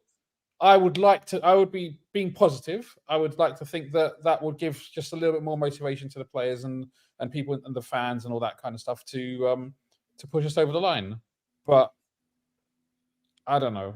Rack, this is not a fantasy, Rack. It's not going to happen. It's not a fantasy. It's not a Disney movie. Listen, no one's touting this fantasy that you were saying. Like no one's out there touting that. Like I want to win it regardless of whether or not. What did Das say that people are saying free Das, Sam, Staffy, and Saad? What did you? What? That's yesterday on Staffy's channel. Yeah, I was talking with my chest, and he was very confident, deservedly so. And he basically looked at Arsenal and said, "You're not winning. We're winning this game." I'm not gonna lie. Right. Majority of us did. What do you expect? But majority of us did. The way Liverpool have been playing over the last few months, bro. Liverpool. No. What you need to understand is, what you need to understand is that's usually the adult in the room who's speaking about the game, very calm, cool, collective. But and the one time I'm not, it bit me in the ass, so I never will again. I never will again. I don't know if him and TJ had something going on. I don't know if him and TJ had something going on, but yesterday Das was moving more different than I was. I had confidence. I'm trying to win the league against City. I'm going to you away. You've won 3 out of your last what was it? 7? 3 wins in 7. I'm flying high. I'm feeling amazing. Example, you know what I mean? Mo, of when you're a positive fan, how it can bite you in the ass. If he was more pessimistic, no one would have criticized him. But the thing is, I always am. Like I'm always the guy in the halftime thing criticizing all of the bullshit that we're doing, and yet we win time in and time out. You're a negative fan. Everybody knows that. I'm not. I wouldn't say negative. I just choose to view the game from a realistic standpoint of just because you win, that doesn't mean that you were the better team. To be fair, he's actually. People are saying that the mods are. Can I tell you guys something? Here's where Klopp. One of the very few Liverpool fans, but I respect it. Klopp substitutions and Arteta substitutions. Today, Klopp was trying to be reactive, and he was not proactive. Arteta was proactive throughout the game. He made the change to Zinchenko. He made the change to Martinelli when he was looking tired. He made the change when Saka got injured, of course. But your manager, when the game was pretty much, what was it? Was it just before you scored the second? We scored the second. We brought on Elliott. We took off Trent for fitness reasons. We brought on Elliott. We took off Gravenberch, who shouldn't have started. We brought on Nunez, and we brought on who was the other? Robertson, and then Joe switched. So those were the three substitutions, which didn't really do anything because that's not where the problem was. The problem was, and then the game was done and buried, and he brought on Thiago. This whole changes. He makes proactive changes. He makes reactive changes. That stuff doesn't matter. Sometimes you need to react, and sometimes you need to make the first move. There's not one better than the other. The question is what the results come out of, whether you make the decision first or your substitutions didn't benefit you. You can react and come out with the win, and then it doesn't make a difference, right? But my point is, our substitution from Zinchenko to Cavior, you guys can't tell me you didn't see a defensive difference. It was massive difference. Okay. Cavior came in, he was outstanding. And then when Martinelli comes off... He came on because Zinchenko was injured. That was a reactive change to Zinchenko getting injured. Is that Zinchenko was injured? He tried to spin it to make it proactive. Yeah. That was a reactive change. This is what I mean. Zinchenko was injured. I'm honest. I didn't know Zinchenko got injured. When did he get injured? Yeah, that's why he subbed him out. I didn't know he got injured. I thought he was a halftime substitution. No, he got. But the thing is, we were doing equally little with Zinchenko. But the whole point is whether you're making reactive changes or proactive changes. That in itself, just because one of them's proactive and one of them's reactive, doesn't make a difference. It's how effective those changes are. And I thought how do you guys feel about? Can I ask a question? How do you Liverpool guys feel? Look, if we reversed this roles today and Arsenal was 5 points ahead and we went to Anfield and lost at Anfield, people would be screaming, "Bottlers, you've lost the league. City's going to win now, blah, blah, blah." Like it would be constant. Are you guys rattled at all a little bit? Are you worried about this being another Stevie G moment where it kind of decides the league from a mistake, or are you guys getting off a bit scot-free there? I think only time is going to end up telling that. At the end of the day, we're at the top of the league at the end of this weekend. We still have to play Manchester City at home. You have to go away to Man City, which in my mind, what I would realistically want to see is we beat City at home and you draw to City away, because then you both drop points and I gain points over City. So this isn't over. The only thing here is that we were in a position of comfort, right? I had a buffer and I had an advantage, right? It's like we were playing poker and I knew we were playing 5-card poker and I knew 3 of your cards. You know what I mean? That's what happened to us when we went to Anfield and drew, and exactly it sucked the life out of us because we were like, there goes our buffer, we're screwed. And we had to play City away anyway, so that was the rest of the league. But yeah, I was just interested to see how the fan base is holding up. The last thing before we end the show is Queen Nadra saying, is Gravenberch right for Liverpool, or did Bayern rob us? Rack. Look, I don't want to get onto Gravenberch too much, but what we've seen so far hasn't been great. But he's still relatively young, and we saw it with Curtis Jones, all fan base, not just Liverpool fan base, but Liverpool fan base included. Sometimes we do get onto players, and let's see. I hope it works. But I said in the beginning of the season, let's say Rack, stop laughing. Forget about them. Oh, shit. Forget about them. Listen, I said Gravenberch at the beginning of the season, he's your best midfielder. I'm not seeing this now, to be honest. Before you might have been wrong there. You might have been before wrong. we end. I feel like there's a very important topic that we haven't touched on in this entire episode. Yeah. Hasn't even been mentioned, right? Yeah. And that is a guy by the name of Jorginho. I feel like we haven't spoken about. Obviously, we're not gonna talk about it too much. I don't like him. You guys I don't care. I don't care. I don't care. Brandon said that he was more popular. I'm never one of these guys. So Bilal tagged me on Twitter for some reason because I said Jorginho. I don't like this. If Jorginho wins Arsenal the league, right? You can talk. But you're not going to come here because he had a good game and say you were wrong. I have seen plenty of people have good games. I have seen Michu play good games. No, Mo. The thing is, I'm not even absolutely. You're doing Brandon like called him the Brazilian. Mo. I'm not even talking about your opinion of Jorginho. I don't even know what you think of Jorginho. I know now that you're wrong, but I didn't know. I'm not saying this to attack you. I'm not saying why didn't we talk about Jorginho? Mo's hating, blah blah blah. That's not even what I'm saying. I just want to discuss Jorginho and how incredible he was today. It was incredible to see. Like, he's one of my favorite players. He's one of my. Go on mute, Mo. You're being very disrespectful right now. I don't like it. Not you, Declan not Rice, to you. To Declan Jorginho. Rice was the whole. Jorginho. Declan Rice was not to you, of course. But the problem with this is that Salad. I get what you're saying, but has Jorginho been a good signing for Arsenal? Or is he an 11 million signing? He's an 11 million signing who's won pretty much everything that can contribute in games like today. He's played in the biggest games and he has performed in the biggest games. This is not someone that they bought for 60 million to make the difference. This is someone that can bring experience to a young dressing room that can make a difference. And when he is called upon, he can provide performances like he did today. Everyone's talking about how incredible Declan Rice was. That was enabled by the fact that Jorginho was playing. It allowed Declan Rice not to be in the number 6 role. It allowed Declan Rice to get up the pitch, get up and down the pitch, win the ball high up the pitch and just press and go everywhere. Declan Rice was everywhere today, and that was enabled by the fact that Jorginho was playing in that number 6, controlling the tempo, and it looked like the perfect pivot. You feel me? Honest, I feel like for me it's just a matter of. I actually, Salad, you always said that you think that Jorginho with Rice is the right combination. You always told me this. Always told me this from the beginning. Yeah. But every time I ask Arsenal fans this, and this is my opinion, do you believe, and Igal and Martin can answer this, do you guys believe that this combination today can win you the league? I mean, it's unfortunately the midfield that we've ended up with, but it might actually be the most balanced out of our options. So, wow.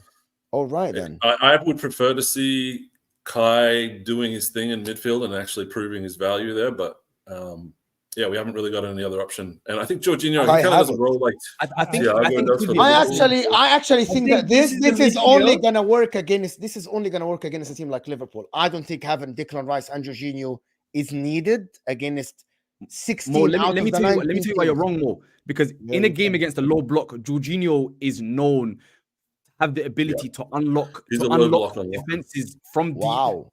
I mean, what do you mean? Wow, we've seen it. Let me tell you guys something. Times. Unfortunately, because I actually don't think that Jorginho is that talented in terms of passing forward and unlocking defenses and stuff like that. That's crazy. Jorginho's biggest strength is the passing ability and his passing. Is his passing. Right, that's his biggest strength.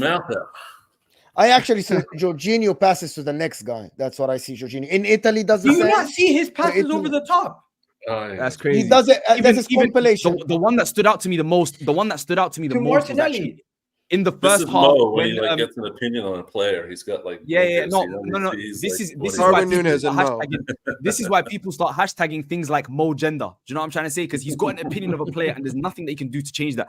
Did you see when you can change it? You can. Did you see when someone, I don't know who it was, I think it was Saka or something, that set up Jorginho to shoot in the first half on the edge of the box, and he saw a pass that no one else could see. I didn't even know that pass was even a thing.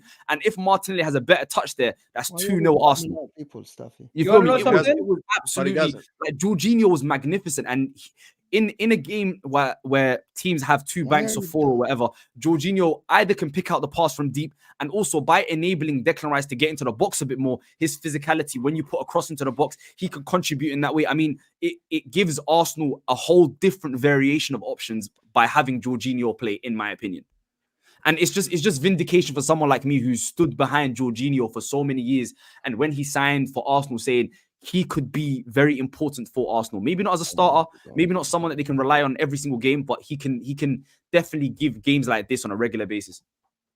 Jorginho is going to be against a team like Tottenham, who has a very fast, strong midfield. it might not be the best. Against majority of the teams where we can control the game and we just need an extra person to in that pivot to recycle the ball and to get us quick chance creation from the midfield, great. The fact that Thomas Partey has been injured for majority of the season, even though I don't like the guy, and the fact that Emil Smith-Rowe, Fabio Vieira, and Kai Havertz have been in and out of injuries and form, Jorginho has been the most consistent in that midfield. Whenever we've played, Jorginho, Rice, and Odegaard, it's probably been the most consistent trio this season. Even though Havertz has played there for a lot, the thing that about the midfield is it's dependent on how the attack plays.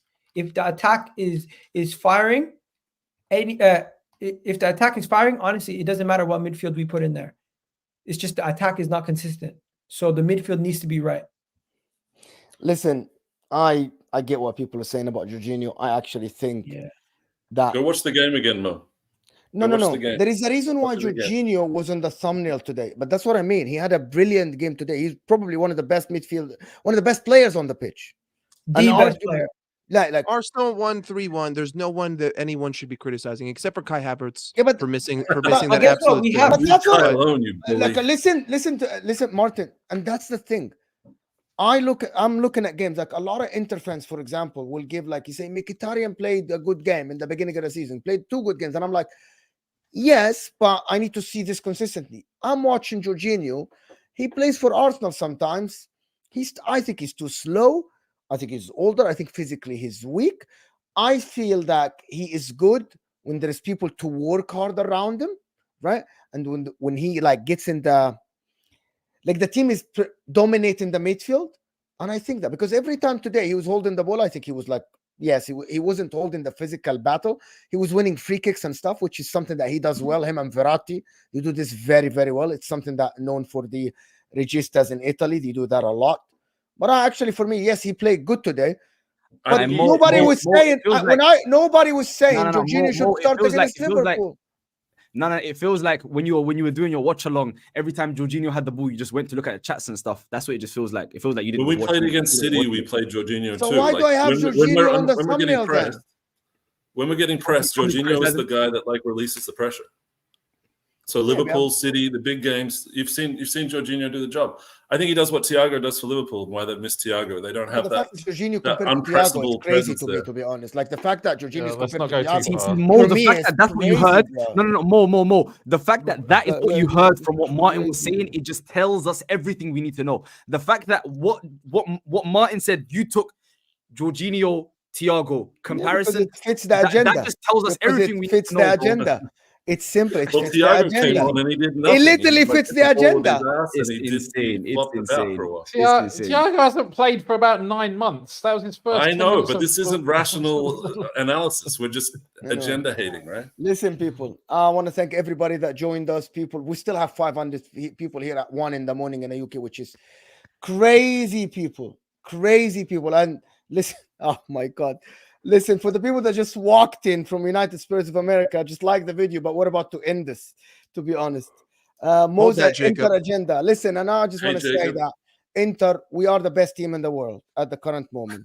We have the best defense, we have the best offense in the world, we have the best point tally in the world from our games. And it's just a fact that we just beat Juventus and we're going to win the league. Hopefully, if we go past Atletico Madrid, I think we might win the Champions League.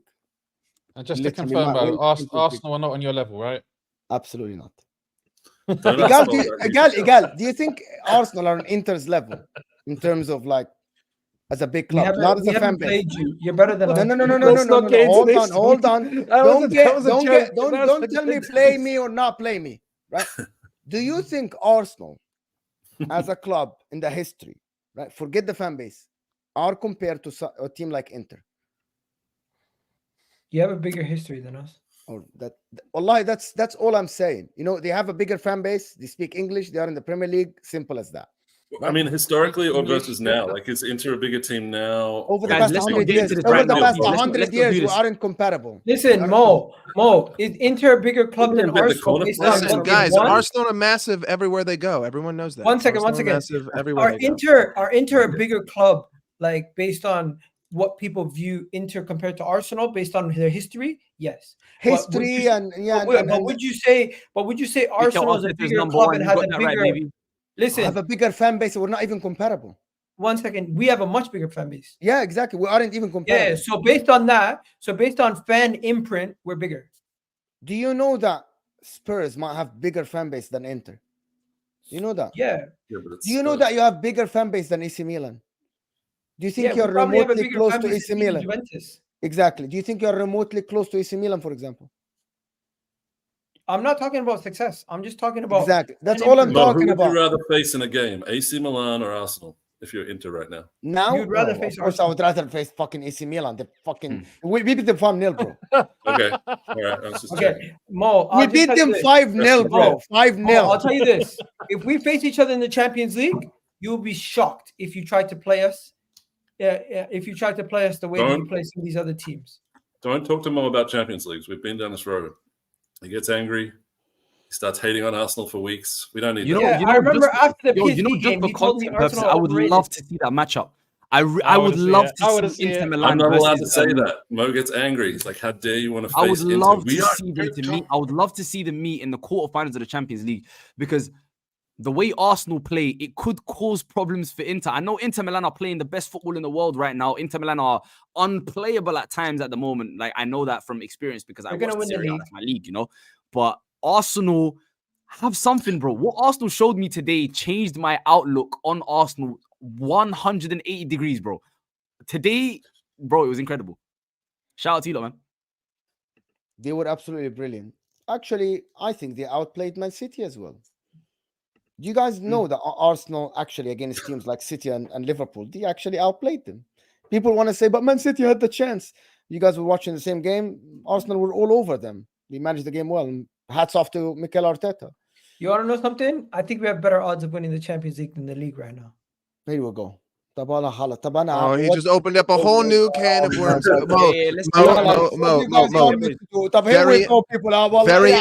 Very quickly. I just want to make one point, and that I kind of just realized just now. If you look at Liverpool's season, the really interesting thing that I'm surprised I didn't even think of before this.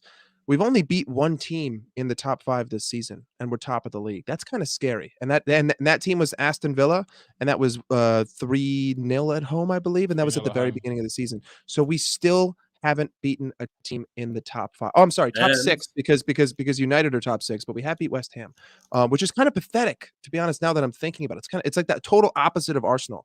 Arsenal have beaten these top sides, but they're in second. It's weird. It's very weird. I'm not even throwing a dig. It's just weird. That's it. I'll throw a dig just for the fun of it. At least we saw the end of the Invincibles Liverpool today because they were going to claim that. They were going to claim that. I'm happy we lost for that reason. Tough guys.